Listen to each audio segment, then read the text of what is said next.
Para maiwasan yung pagkasira ng battery ng ating laptop guys, ito yung mga pwedeng mga paraan na maaari natin gawin. Una ay iwasan ang extreme temperatures. Huwag nating gamitin yung mga laptop natin sa mga lugar na sobrang mainit o sobrang lamig kasi nakakasira ito ng ating battery. Pangalawa ay partial charging. I-charge ang laptop mo kapag nasa 20% to 80% na yung battery level. Makakatulong ito para mapanatili yung quality ng battery cells. Pangatlo ay huwag gamitin habang nagcha-charge. Iwasan yung paggamit ng mga laptop habang nagcha-charge kasi maaari ito magdulot ng stress sa mga battery natin.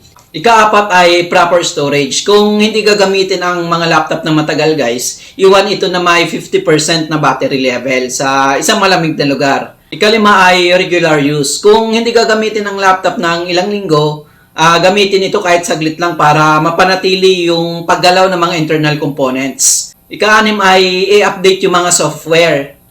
Siguraduhin updated yung mga operating system natin at drivers ng laptop para maiwasan yung mga battery draining issues. Ikapito ay iwasan yung mga malware. I-secure nyo yung inyong mga laptop mula sa mga malware at virus na maaari magdulot ng dagdag na paggamit ng battery.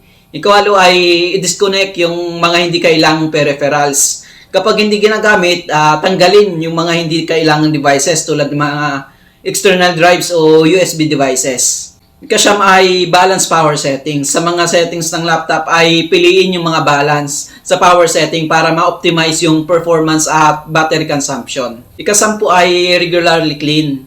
Linisin yung mga laptop para maiwasan yung pagbabara ng mga vents na maaaring magdulot ng pag-overheat. Sa pamamagitan ng mga simpleng hakbang na ito guys ay mapapanatili mo yung battery ng yung laptop sa magandang kondisyon. So follow for more.